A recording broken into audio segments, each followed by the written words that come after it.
हीरा, जल्दी करो, हमें यहाँ से भागना होगा। एक पल भी बर्बाद करने का समय नहीं है। क्या क्या क्या क्या हुआ रोहन? क्या हुआ? तुम इतने घबराए हुए क्यों हो? क्या क्या वो लोग आ गए? कालिया ने सैनिकों को सब बता दिया है। वो लोग तुम्हें मारने के लिए इसी तरफ आ रहे हैं। उन्हें तुम्हारी गर्दन के लिए 1000 सोने के सिक्के का इनाम रखा है। तुम मुझे छोड़ दो रोहन, मुझे भागकर अपनी जान नहीं बचानी। मैं थक चुका हूँ इस भाग दौड़ से अब। अरे तुम कैसी पागलों जैसी बातें कर रहे हो? मैं तुम्हें उनके हाथों मरने के लिए नहीं छोड़ सकता।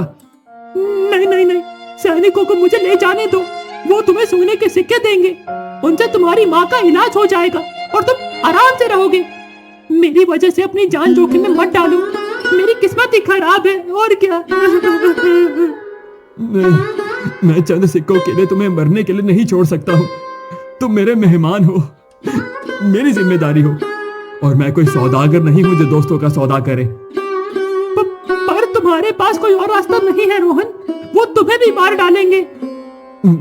मैंने तुम्हें बचाया है और मैं ही तुम्हारी रक्षा करूंगा। हम जंगल के उस पुराने अंधेरे वाले रास्ते से निकलेंगे जो किसी को भी नहीं पता। मेरे कंधे पर बैठो, जल्दी, हमें निकलना ही होगा। चलो।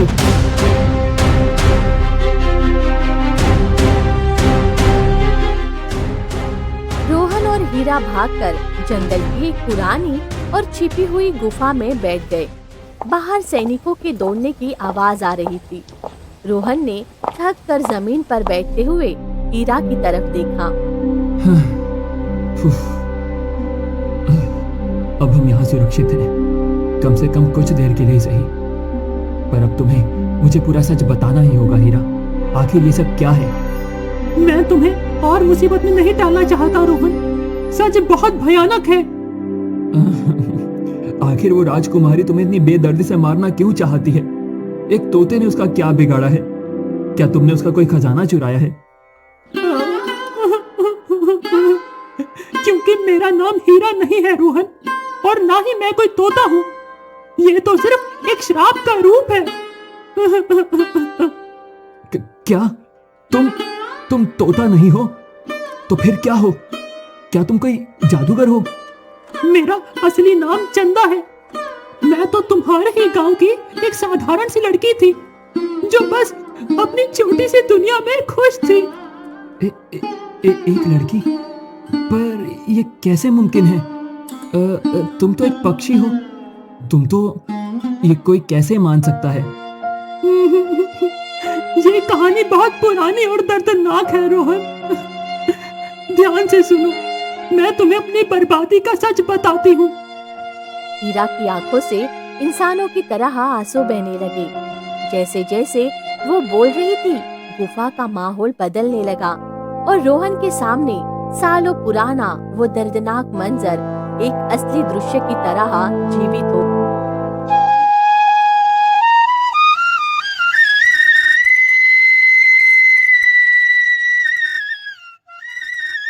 मेरी आवाज बहुत मीठी थी।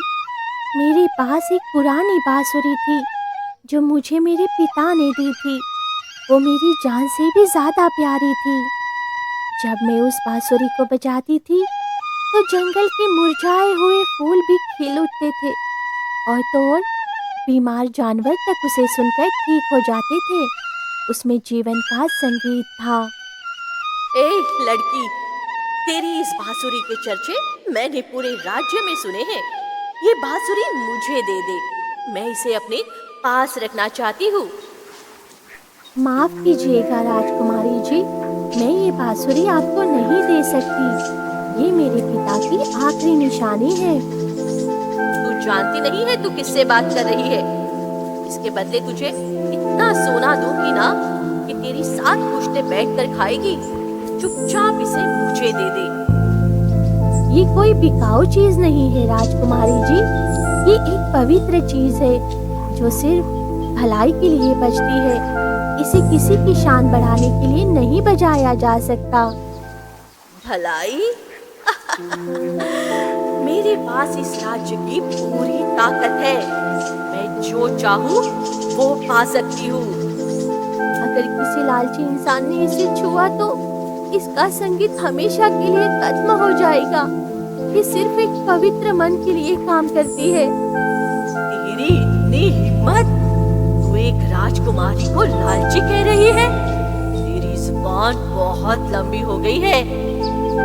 सैनिकों, इस 2 कौड़ी की लड़की से वो बांसुरी तुरंत छीन लो और इसे धक्के मारकर बाहर निकाल लो।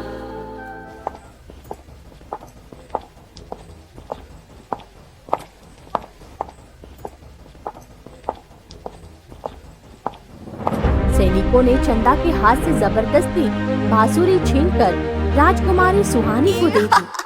सुहानी ने घमंड में मुस्कुराते हुए जैसे ही उस बांसुरी को बजाया,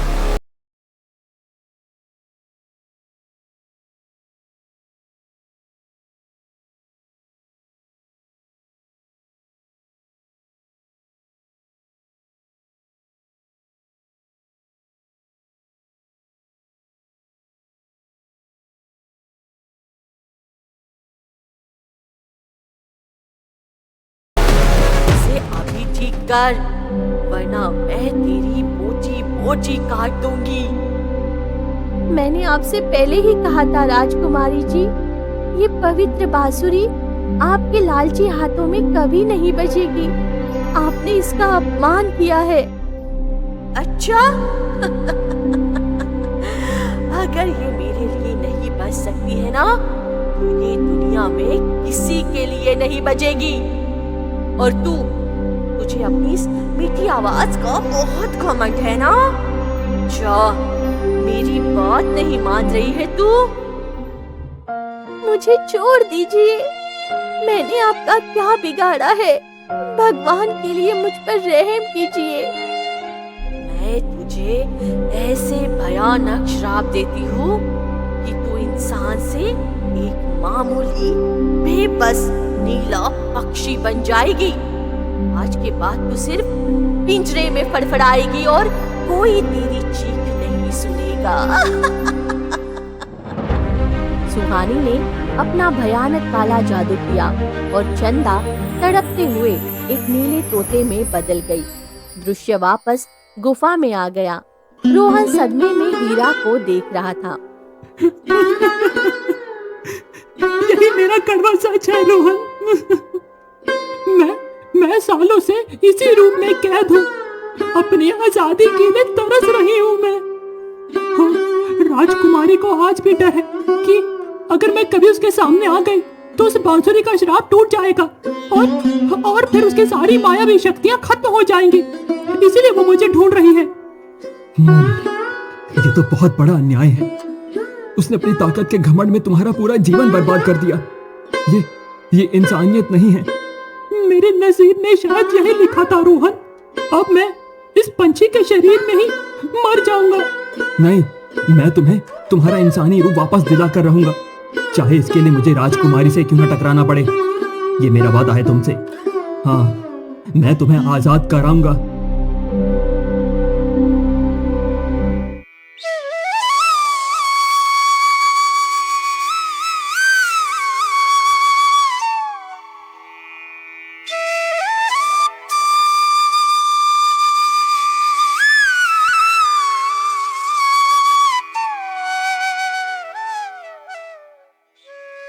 अगली सुबह रोहन ने एक बहुत बड़ा खतरनाक फैसला लिया।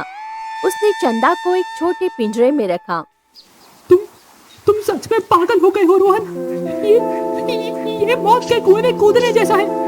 तुम वापस नहीं लौट पाओगे, बात मानो। नहीं, हमारे पास अब कोई और रास्ता नहीं है। हम आखिर कब तक इस डर के साथ छिपते रहेंगे? हमें कभी तो सामना करना ही होगा। अगर तुम मुझे लेकर महल के अंदर गए तो सुहानी मुझे तो मारेगी ही, तुम्हें भी जिंदा नहीं छोड़ेगी वो। हाँ, मेरे खातिर अपना जीवन मत उजाड़ो। तुम्हारी माँ को तुम्हारी जरूरत है। मैं इनाम के बहाने महल के अंदर जाऊंगा, फिर हम मौका देखकर उस जादुई बांसुरी को ढूंढ निकालेंगे और तुम्हारा श्राप तोड़ देंगे। मुझ पर भरोसा रखो। पर महल में घुसना इतना आसान नहीं है रोहन। रास्ते में जंगल का रक्षक कछुआ दादा मिलता है। वो बहुत भयानक है।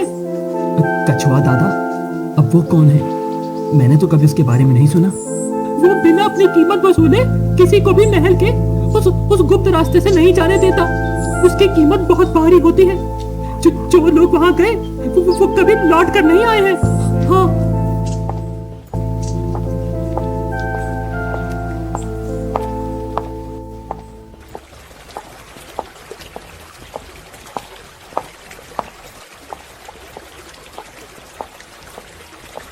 रोहन और हीरा जंगल के एक भयानक दलदल के पास पहुंचे। वहां एक विशालकाय कछुआ आंखें बंद किए बैठा था। आहट सुनते ही उसने अपनी चमकती आंखें खोली और रोहन का रास्ता रोक लिया।